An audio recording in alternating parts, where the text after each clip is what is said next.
Des machines à l'arrêt et un atelier de production complètement vide. Une scène inhabituelle dans cette entreprise à quelques jours de Noël. On devrait avoir 12 personnes qui travaillent pour décorer des bûches, des omelettes norvégiennes, des poires à belle Hélène. Tout ce que nos clients nous demandent jusqu'au repas de Noël au dernier moment. En principe, on est en pleine activité quasiment jusqu'au 23 décembre.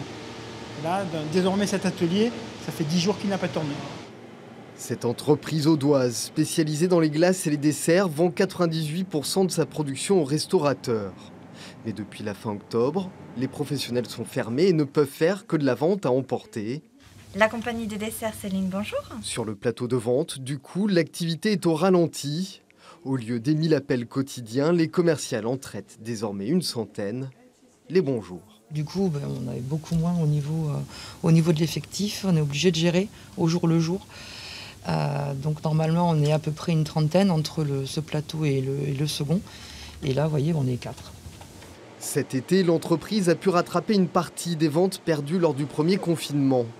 Mais le nouvel arrêt aura des conséquences. La compagnie des desserts anticipe un chiffre d'affaires de 45 millions d'euros au mieux en 2020, moins de la moitié de celui réalisé en 2019. Et chaque nouvelle reprise d'activité a aussi un coût.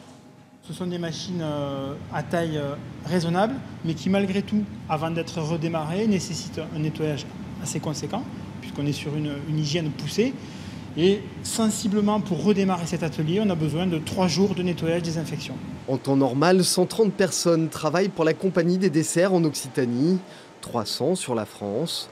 Pendant les confinements, la direction a eu massivement recours au chômage partiel et a aussi utilisé le prêt garanti par l'État. Nous ne l'avons quasiment pas touché. Depuis le mois d'octobre, il est vrai que nous épuisons dessus. Et donc, à l'heure actuelle, même si la situation est très inquiétante, c'est surtout le manque de visibilité qui nous inquiète.